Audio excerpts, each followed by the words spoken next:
welcome. My name is Michael Scherter. You might know me as Schmeichel from GitHub or just about anywhere else online. And I'll be talking about how to deploy your first app with HashiCorp Nomad in about 20 minutes. So let's see if I can hit my time. So you may have seen before what the hardest problem in tech is. And that is step one, you write an app. Step two is something happens. And then step three is you profit. So I'm here to tell you today that step two has been discovered, and it's obviously you need to deploy that app with Nomad. So let's walk through an example of that today. For an example app, I quick whipped up something that I feel like the Nomad community really needs, which is we don't have a place for people to share their job specs. So let's quick create the Nomad job spec repo, a place to share jobs. Long ago, I used to write Django, so I dusted that off and got it out. And a little bit of Python later, we had a little working Django app. If you're quick, you can steal that URL and go peek at the code live, but otherwise we'll post a link to all of this later. And so I had my little Django app and I had my little development environment locally. And so to develop locally, I just ran Postgres as my database in a Docker container. And I ran the Django development server using its built-in run server command. So I feel like this is a pretty familiar development flow, not just for Django, but for a number of different applications, whether it's if you're writing WordPress-based applications or Ruby on Rails, or there's a wide variety of systems that kind of work with the same sort of idiom, lots of Node.js projects.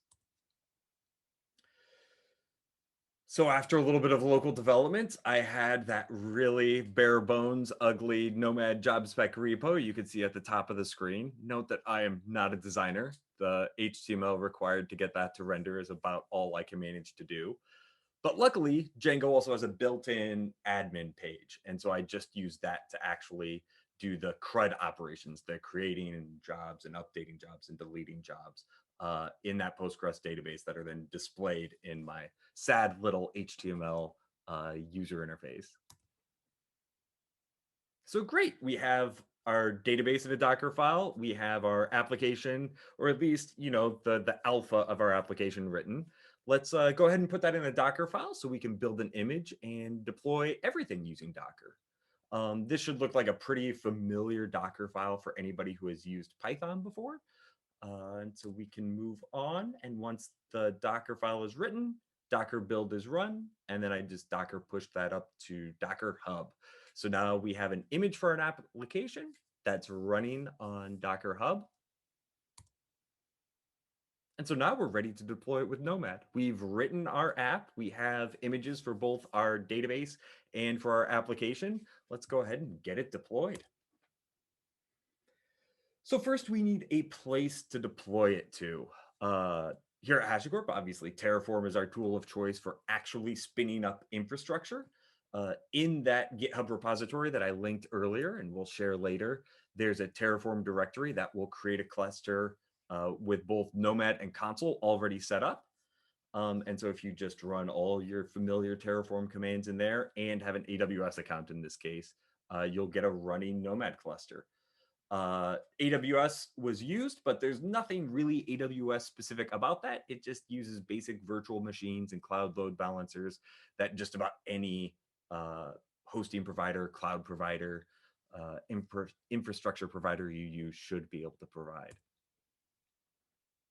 And so once Terraform apply is done, it outputs a link to the Nomad UI, and you can look at that and see it's ready for work. We have a cluster with no jobs running. And so to just kind of take a step back and visualize what exactly our little application will look like, what the system architecture is for it, is we'll have users coming in from the internet to visit our HTML front end, our web application front end, and they'll talk directly to that Django application that renders the front end. Django, on the other hand, talks to Postgres to actually read and write our job specs out of the database. So fairly about as basic of an architecture as you can get. But we still need connectivity between all of these different points in our system. even for a simple architecture like this. And so for users coming in from the internet to our Django application, we're just going to use a cloud load balancer. But then to connect Django to the Postgres database, I actually chose not just Consul, but the Consul Connect service mesh. So before we get into the service mesh, let's just talk about deploying the database first, because we need something to connect to. Um, the Postgres database should be pretty simple and straightforward because they provide a really nice Docker image. You can see we just referenced that public official Docker image here. And I guess I should mention the what we're looking at now is the actual Nomad job spec that you'll be writing. I'm going to show it piece by piece, but the whole job spec is in that GitHub repo that I linked to earlier. So the next part of the job spec that we have to cover is setting the initial password for the Postgres database. As you could probably immediately imagine, this is not the recommended way to initialize your database. You shouldn't be hard coding secrets into your job specs. However, 20 minutes isn't quite enough time to cover every little detail of how to do things. So we'll just go ahead and hard code this today. The good news is because we have Postgres running behind or within the Consul Connect service mesh, nothing can connect to it other than what we deploy into the service mesh. Still not good to hard code passwords, but at least we're somewhat protected.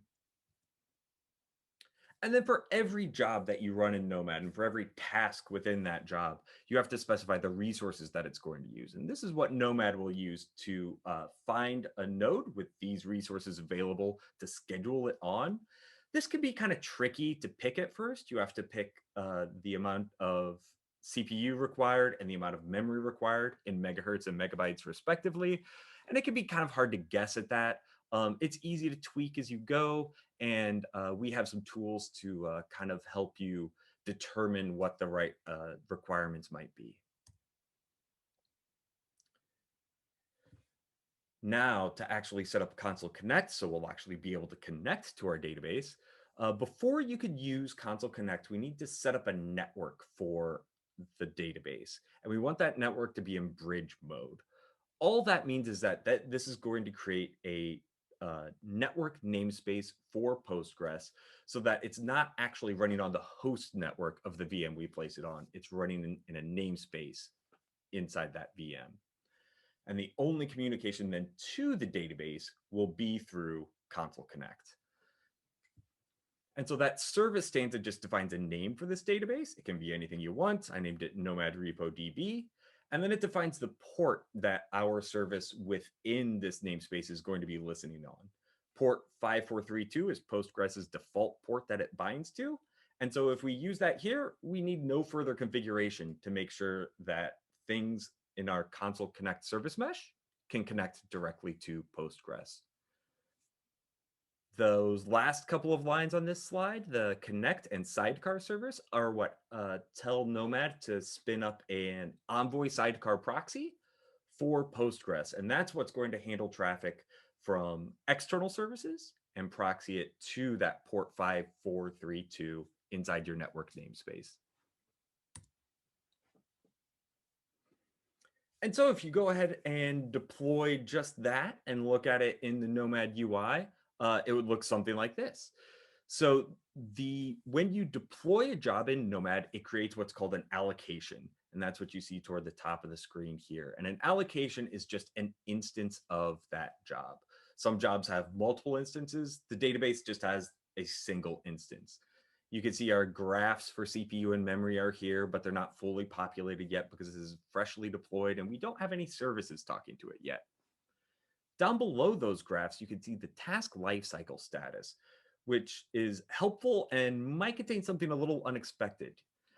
We can see our Postgres task there at the bottom, and it's in the main task category.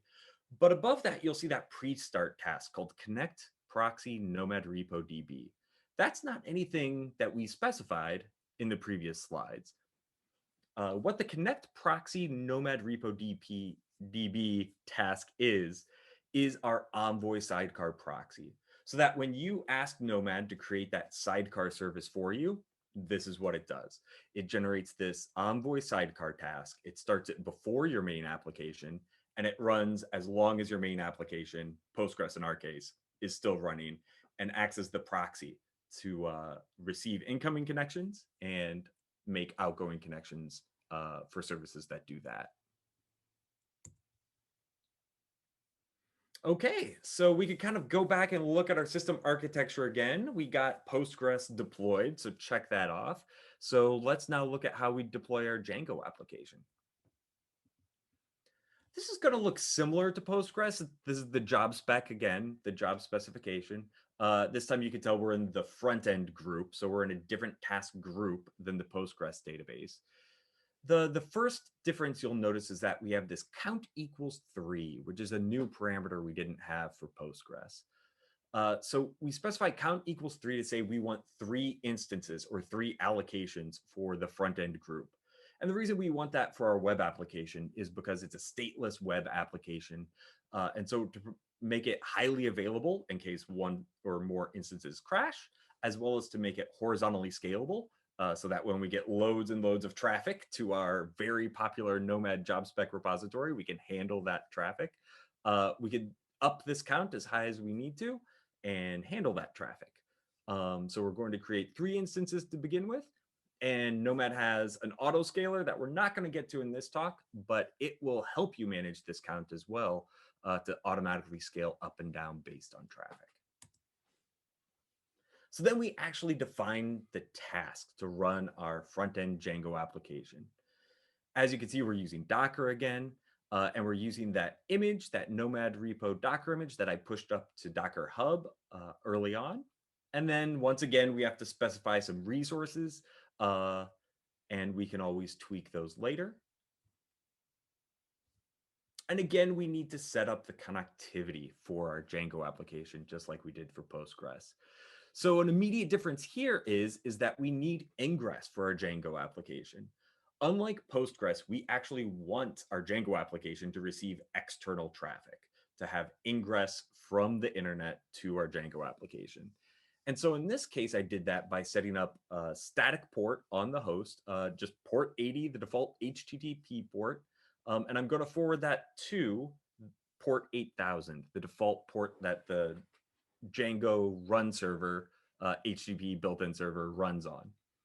And so what this will do is forward public internet traffic that has come through the cloud load balancer to this node and forward that to port 8000 inside the container's network namespace and serve traffic. Some people use Fabio or Trafic or other load balancers in front of their applications, but we'll just keep it simple today and make it so that our cloud load balancer talks directly to the Django application and serves it directly out of this task. So then the next difference you might notice in the Django application versus the Postgres application is that while we define a service and we give it a name and we define the port that it's listening on, all just like before, we now define this proxy and upstream stanza that we didn't have before. And that's because Postgres only received incoming connections, whereas our Django application has to make outgoing connections or upstream connections. And so in this case, the Django application is making an upstream connection to our Postgres database, that Nomad repo DB. And you can see in that destination name, that's the name of the service that we gave to Postgres. And so that's how we connect from Django to Postgres using the Consul service mesh. That local bind port is 5432 on this side as well. We could set it to anything we want, but because Django will look at port 5432 by default when looking for a Postgres database, this lets us use the same configuration in production that we use in development. And so when I develop locally on my machine using Postgres in a Docker container and just using Django in its little development server, it uses the exact same configuration settings that it's going to use in production and connects, between machines. Oh, but this doesn't quite work yet. So if we were to deploy this as is, this is the error you would end up seeing. The database doesn't exist yet. We don't just need an empty Postgres database running. We need an initialized database running with all of Django's database migrations applied, so all of its data models already exist. So we could use Nomad to do this initialization step as well. Nomad has a feature called task lifecycle hooks, and they allow you to write tasks that run at specific times in your allocations lifecycle. So we're going to name this task initdb for initialized database, and we're going to specify that it's a pre-start task.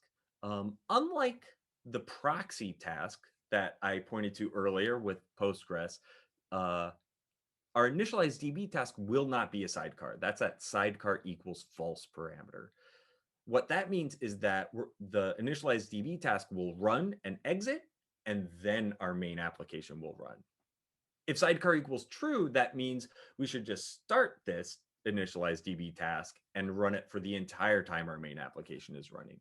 That's what we use for things like sidecar proxies. You would use that for log shipping, maybe metrics and monitoring tools. But for an initialization script like this, we want it to run once and exit. Now, to actually run an initialization script, I'm just going to reuse the Docker image that I'm running our Django app in. You can see the image equals schmeigel/nomad repo, just like it did before. This could be any Docker image. This could be a different runtime. Nomad supports running raw binaries. Nomad supports running a wide variety of different kinds of tasks. But I decided to just reuse this existing image because it already has all the tools pre-installed to initialize the database in the way that Django expects it to be initialized. As you can see, I just override the default command that the image has specified and go ahead and run an initialized DB script within this container. So what is that initialized DB script? Well, it's a little ugly to put in a slide, but I actually embedded this in a template stanza inside the job spec. So this is all still within one big job spec. Our entire database, Django application, and now initialization script can all be put into a single file. It can be committed into Git. If you go look at that Git repo, you'll be able to find this file, see this script. And the reason I did it this way was just for ease of demonstration. But this script could live in a file that you've committed into Git.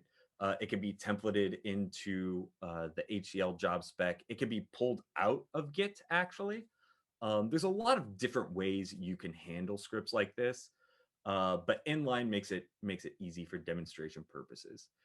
The real trick with writing initialization scripts in this way, in this way meaning having Nomad run them as a pre-start task, is that they must be idempotent. And what I mean by that is this script is going to be run every single time we deploy our Django web application. So that means it's going to be run 3 times initially, once for each of those allocations that initially gets deployed. And then every time we update our Django application, this script will run again. That might sound inefficient, but the script is very lightweight. It's written in such a way that it doesn't crash or fail if the data already exists in Nomad or already exists in Postgres.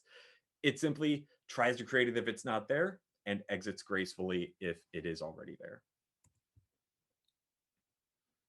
And so now if we went to go and deploy this job with everything in it, the database, the Consul Connect sidecars, the front end, as well as this initialization script, if we went to the Nomad UI to deploy it, this is the job plan that you would see before you actually ran it.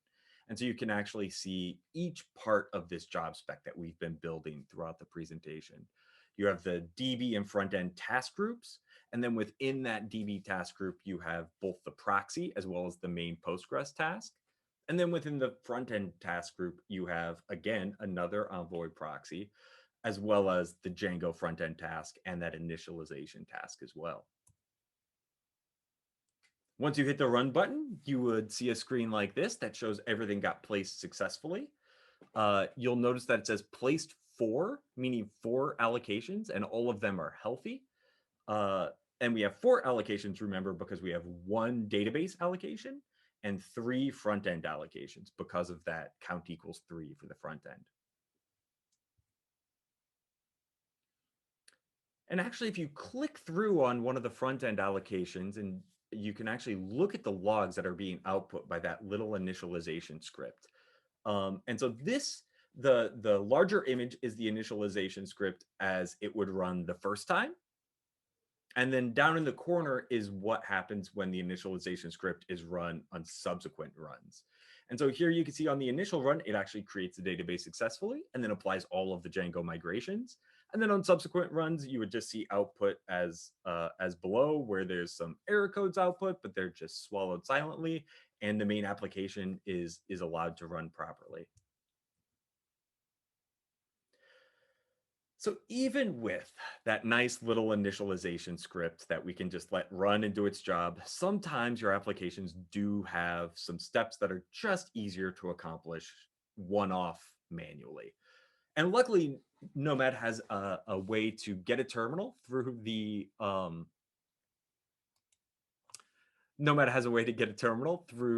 UI. And so we could just really quickly hop into a Nomad exec session for our front end.